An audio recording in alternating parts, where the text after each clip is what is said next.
Bonjour les amis, à l'occasion du séminaire à Houston et dont une des journées se passait à la plage, je profite de ces belles images ensoleillées au golfe du Mexique pour parler un petit peu de technique sur le mordant. Donc là nous avons un jeune chien avec lequel je travaillais des pivots à l'élastique. Et alors vous n'avez pas bien vu, mais en fait j'appelle sur une jambe, je retire cette jambe ne laissant que l'autre accessible à la limite de l'élastique. Et j'ai deux bâtons pour ne pas que le chien se conditionne par rapport au bâton. Là je me repositionne, voilà, j'ai expliqué la limite. Le costume était lourd avec la pluie pour tout vous dire. Donc là j'appelle sur ma jambe gauche et je retire ma jambe pour qu'il puisse ne pas la suivre et attraper l'autre jambe. N'oubliez pas qu'en compétition, l'homme d'attaque n'est pas là pour se faire mordre. Donc s'il voit que le chien cible une partie du costume, il va la retirer au dernier moment pour l'esquiver. Donc c'est pour ça qu'on apprend au chien à ne pas suivre une prise qui bouge, mais à mordre celle qui est immobile. Donc là nous étions sur une défense.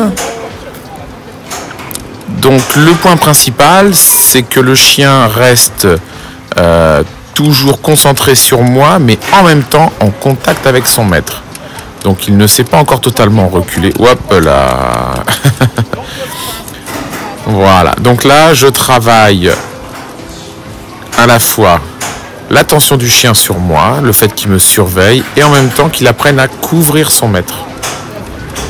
L'homme d'attaque est là en fait pour équilibrer entre la pression psychologique mise par le maître et en même temps sa direction. Et dès que le chien est bien placé, en fait, je rentre dans la distance pour le récompenser. Je n'attends pas, en fait, une agression. Et à la fin, je travaille mes fuites de garde au ferme pour que l'animal reste vigilant sur l'homme d'attaque et ne pense pas au rappel du maître. Puisqu'à la fin d'une défense, il devrait y avoir un rappel. Mais au final, je préfère faire des fuites afin d'avoir toujours une belle vigilance sur moi. Et en plus, ça travaille un autre exercice du ring français qui est la garde au ferme. Et là, c'était très difficile car pour le chien, comme pour moi aussi, c'était la première fois qu'on faisait mordre à la plage. Et vous voyez, l'eau, elle arrive sur le chien et je l'oblige à rester focus sur moi. Rien ne doit le perturber. J'utilise le bâton pour récompenser le chien, même sur des exercices de défense. Je fais bien attention à chaque fois changer de jambe, qui ne morde pas toujours sur le même côté. Rappel à nouveau, voilà, impeccable. Et là, une fuyante. Alors on n'a pas vu, mais j'ai appelé en dehors de l'image, on ne le voyait pas, j'ai appelé sur la jambe droite, je l'ai retiré et le chien est venu attraper la jambe gauche. Sa gauche à lui. Voilà, et tout comme la face, j'en profite pour avoir un moment fun avec le chien qui prenne du plaisir. Pivot de l'autre côté maintenant, à droite. Voilà, donc il y a des accélérations, mais en même temps des moments de pause.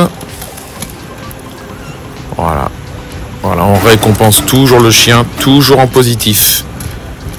C'est ça l'esprit du ring. Technique, sérieux, mais que le chien ait un maximum de plaisir. Voilà.